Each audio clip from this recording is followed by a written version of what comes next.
ناز بلوچ صاحبہ یہ پہلے بتا دیں کہ یہ ایم کیو ایم رہنماؤں کی سیکیورٹی کا کیا معاملہ ہے؟ وہ کہہ رہے ہیں کہ ہماری سندھ حکومت نے سیکیورٹی واپس لے لی ہے، شرجیل میمن صاحب کہتے ہیں وزیر داخلہ سندھ کہتے ہیں کہ نہیں ایسی کوئی بات نہیں، باقاعدہ طور پر تردید کر رہے ہیں.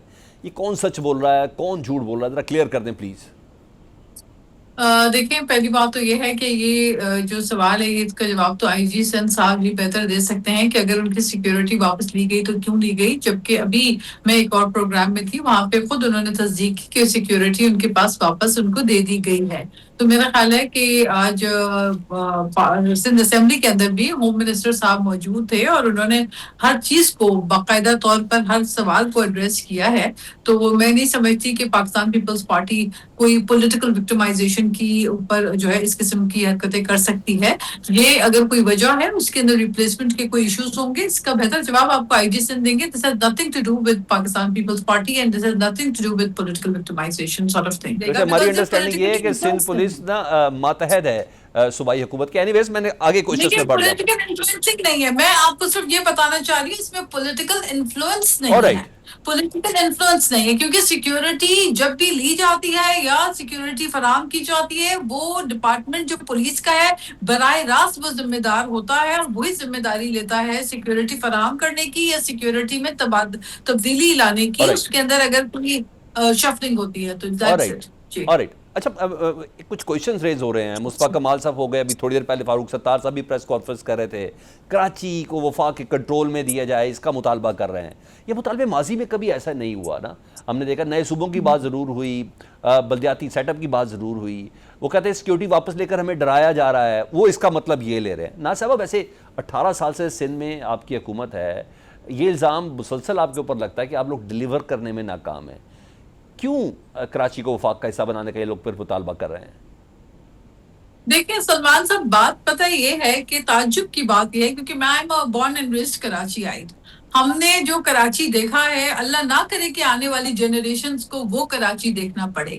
ہم نے جو بھتہ خوری کا کلچر، جو دہشت گردی کا کلچر، جو ٹارگٹ کلنگ کا کلچر، جو بوری بند لاشوں کا کلچر، جو یہاں پہ سیکٹر یونٹس کے اندر ٹارچر سیلز کا کلچر، جو ہم نے چائنا کٹنگ کا کلچر، جو ہم نے گھوسٹ امپلائیز واٹر بورڈ میں اسٹاف کرنے کا یا ایجوکیشن ڈپارٹمنٹ میں یا لوکل گورنمنٹ کے اندر گھوسٹ امپلائیز ڈالنے کا، ہم نے وہ دور کراچی کا دیکھا ہے. وہ بڑا خوفناک دور تھا کراچی کا. وہاں پہ لوگ بات کرنے سے بھی ڈرتے تھے. وہاں پہ اے ٹی ایم کارڈ سے پیسہ نکالنے والے کو بھی پتہ نہیں ہوتا تھا کہ وہ اپنے گھر سلامتی سے جا پائے گا یا نہیں جا پائے گا. دن کے 20 25 30 لوگوں کو ٹارگٹ کلنگ کر کے تعداد پوری کی جاتی تھی. اتنا خوفناک کراچی تھا. اس وقت تو کسی نے نہیں کہا کہ کراچی کو وفاق کے حوالے کیا جائے. تب تو میئر وسیم اختر تھے، تب تو میئر مصطفیٰ کمال تھے، تب تو میئر فاروق ستار صاحب تھے. تو لوکل باڈی کا نظام بھی ان کے پاس ہوتا تھا.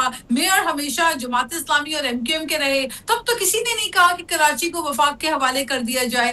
دیکھیں یہ جو سیاست کی جا رہی ہے اور جو فرمائشی پروگرام لگایا ہوا ہے تو وہ اس کو فرمائشی پروگرام لگانے سے پہلے تھوڑا بہت دور نہیں، تھوڑا عرصہ پیچھے چلے جائیں 7 سے 8 سال قبل، اور پھر اس کے بعد دیکھیں کہ کتنا خوفناک کراچی تھا. آج کراچی ایک پرامن اچھا شہر ہے. نا یہاں لوگ سکون سے رہ رہے ہیں. صاحبہ جی correct me if I am wrong. ایک امپیکٹ آ رہا ہے کہ کراچی میں اتنا بڑا سانحہ ہوا ہے مگر سندھ حکومت اونرشپ لینے کو تیار نہیں ہے. کبھی ایم کیو ایم کو بلیم کر رہی ہے، کبھی جماعت اسلامی کو بلیم کر رہی ہے. جس طرح ابھی آپ نے بھی ماضی کے کچھ میئر حضرات کا نام لیا، کبھی وفاق سے حصہ نہ ملنے کی شکایت کر رہی ہے. پیپلز پارٹی وفاق میں بھی ایک حصہ ہے. آپ لوگ کراچی کے مسائل کے حوالے سے وفاق سے کچھ بھی منوا سکتے ہیں، آپ بہترین پوزیشن پر ہیں، پھر بے بسی کا یہ عنصر کیوں ظاہر کرتے ہیں آپ لوگ؟ نہیں، دیکھیں بے بسی کی بات نہیں ہے. مسئلہ یہ ہے کہ اس واقعے کو ایک المناک سانحے کو، ایک تکلیف دہ واقعے کو، گل پلازا والا جو واقعہ پیش آیا، جو حادثہ پیش آیا اور بہت ہی تکلیف دہ پینفل واقعہ ہے، اس میں کتنے بے گناہ لوگوں کی جانیں گئی ہیں.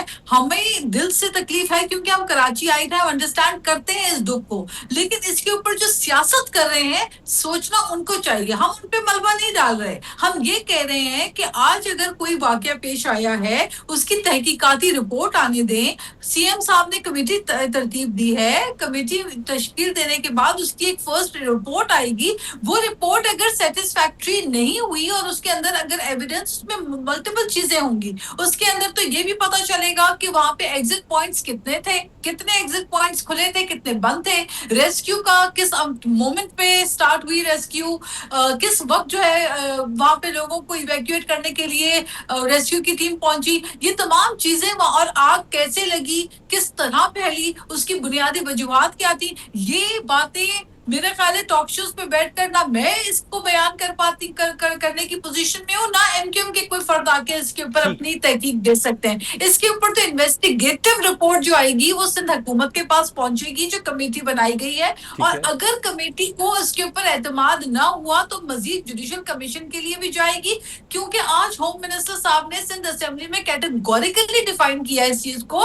دیکھیں, گل پلازا میرا اتنا ہی تھا جتنا ایم کیو ایم کے کسی شخص کا ہو, یہ ہم سب کا کراچی آئٹس کا ایک بہت بہترین تجارت کا مرکز تھا. ہم میں سے کسی بھی کراچی آئٹ سے آپ پوچھیں گے, سب نے اپنی زندگی میں کبھی نہ کبھی نہیں کہیں اور دفعہ یہاں سے خریداری کی ہوگی. ٹھیک ہے, تو یہ کہہ دینا, منسوخ کر دینا کیونکہ گل پلازا کا درد صرف ایم کیو ایم کے دل میں ہے اور پیپلز پارٹی اونرشپ نہیں لے رہی, یہ بات نامناسب ہے.